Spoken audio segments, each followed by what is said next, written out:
বন্ধুরা, বড়দের প্রণাম, ছোটদের ভালোবাসা দিয়ে আজকে নতুন একটা ব্লগ শেয়ার করছি। তোমাদের সবাইকে স্বাগত সুজাতার সংসার। আশা করি তোমরা অনেক অনেক ভালো আছো, আমিও ভালো আছি। দেখো আজকে হচ্ছে কী বার বলো তো? শনিবার। আজকে আমাদের নিরামিষের দিন।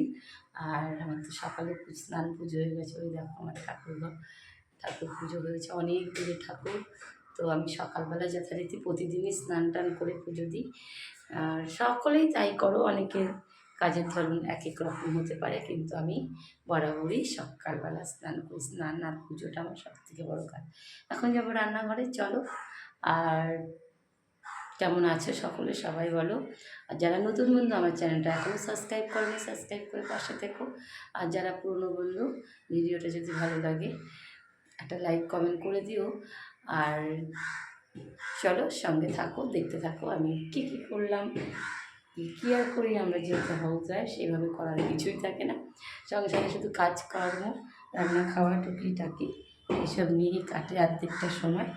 তারপরে চলো, আমার মেয়ে আমার সঙ্গে থাকে না, এখন মাসির সঙ্গে থাকে। কেন থাকে সেটা বলছি, চলো দেখতে থাকো। মেয়ে আমার ঘুমাচ্ছে মাসির ঘরে। মাসির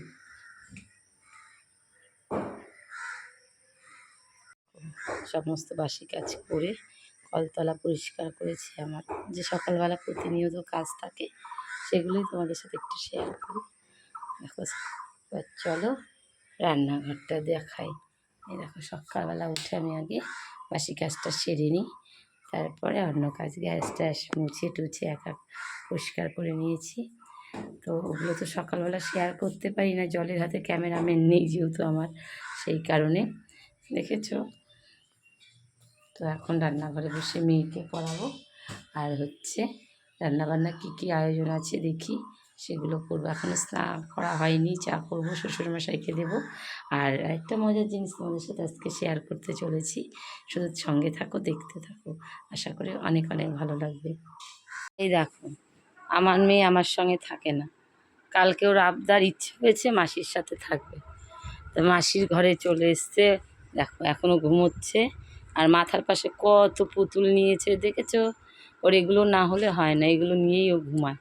বাবু ওঠো, বাবু ওঠো, ওঠো ওঠো, শোনা শোনা শোনা, দেরি হয়ে গেল বাবা, কখন পড়তে বসবে? এখনও ঘুম কাটেনি চোখ থেকে। ওঠো, কালকে রাতে পড়া হয়নি তো।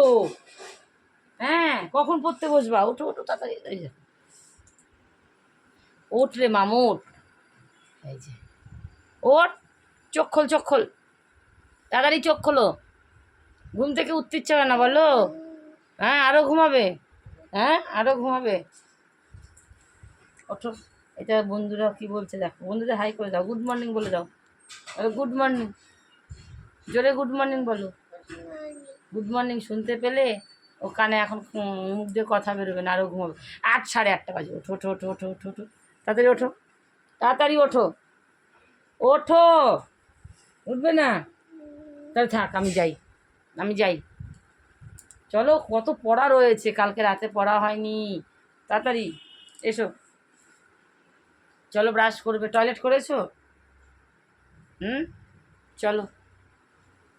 দেখেছো, ও এখন মাসির ঘরে থাকে, আমার সঙ্গে থাকে না। আবার ঘুমিয়ে পড়লো।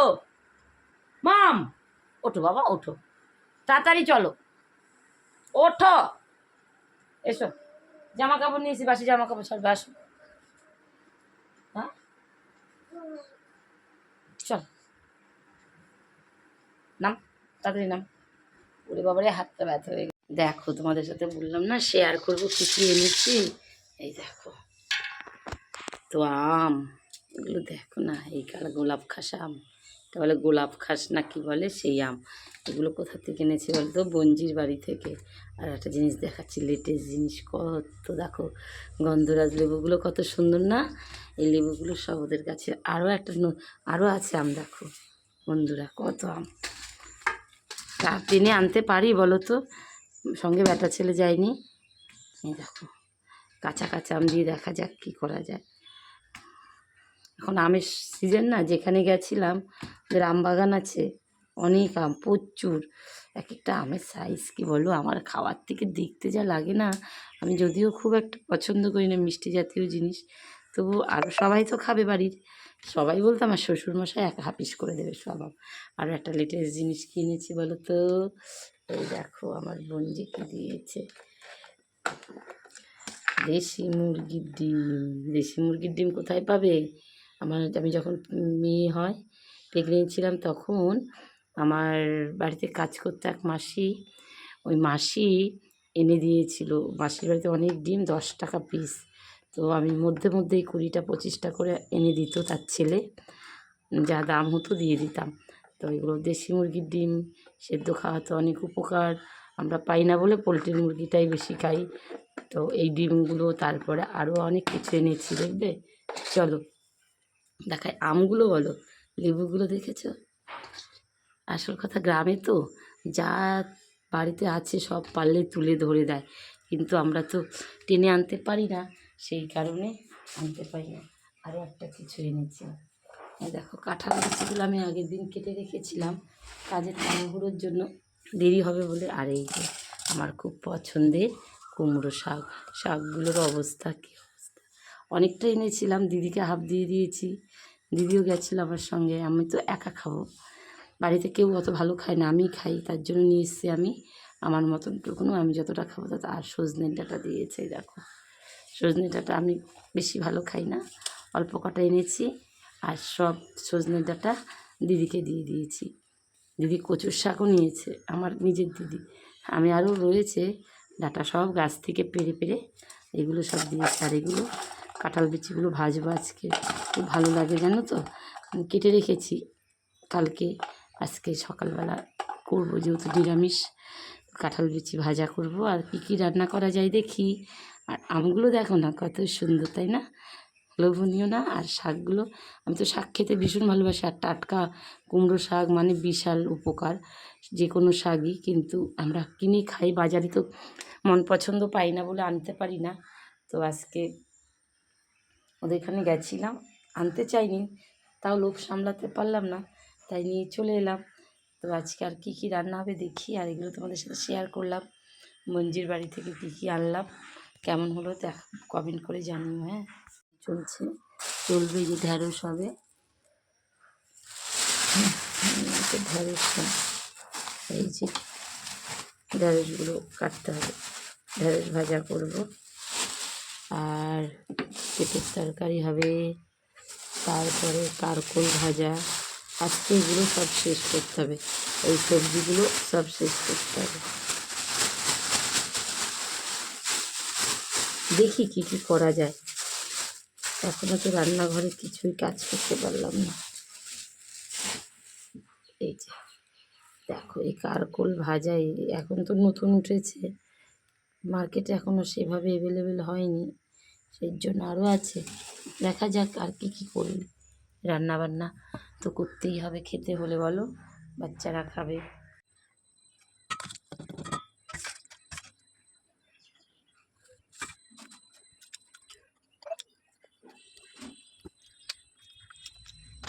এই যে চলে এসেছি রান্নাঘরে রাতের খাবার করতে, দেখেছো?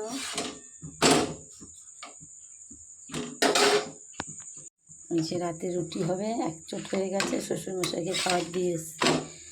আর আরও আগে হয়, মেয়েকে পড়ানো থাকে বলে দেরি হয়ে গেল।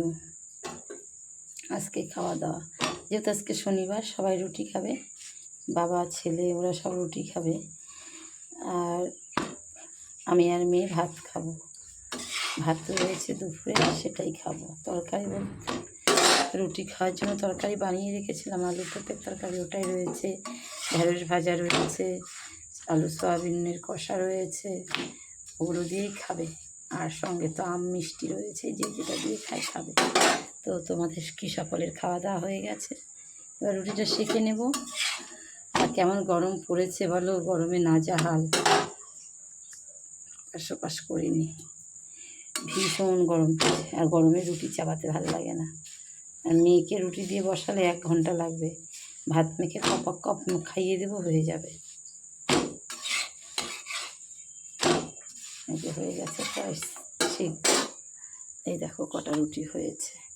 রাতের খাওয়া দাওয়া আগেই করি, কিন্তু ওই যে মেয়েকে পড়াতে হয় তো, সেই জন্য রান্নাঘরে আসি না। দেখি তো এক হাতে শিখতে পারি নাকি, ক্যামেরা এক হাতে, রুটি সেঁকবো এক হাতে, দেখি আজকে পারি কিনা।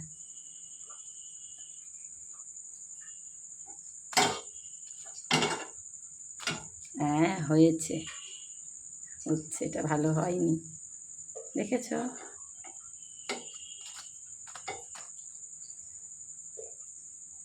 এক হাতে রুটি সেঁকছি, ক্যামেরা ধরে রেখেছি যে তার জন্য। তাহলে তোমাদের কি রাতে সবার খাওয়া দাওয়া হয়ে গেল? কে কী দিয়ে খাচ্ছ কমেন্ট করো।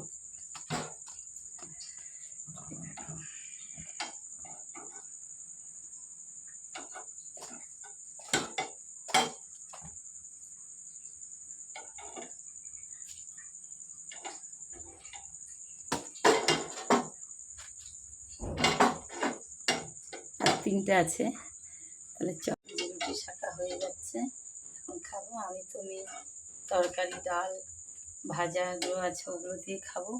ওরা রুটি আম মিষ্টি যে যেটা দিয়ে খাই খাবে। আমি এই গরমে রুটি খাচ্ছি না বন্ধুরা, খুব গরম, বিভৎস গরম। এখনও এসিতে ঢুকিনি। কাজ কি সারাক্ষণ সংসারের কাজ কি এসির মধ্যে থেকে করা যায় বলো তো? সেটা তো বোঝা।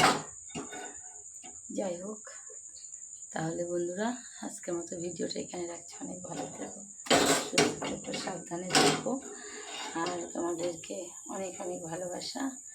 তাহলে আজকের ব্লগটা কেমন হলো তোমরা কিন্তু কমেন্ট করতে ভুলো না। একটা রুটি গেছে পুড়ে, বুঝেছ? একটা রুটি পুড়ে গেছে। আর ভীষণ গরম, আগে তো মেয়ের পড়াশোনা, তারপরে তো খাওয়া দাওয়া বলো।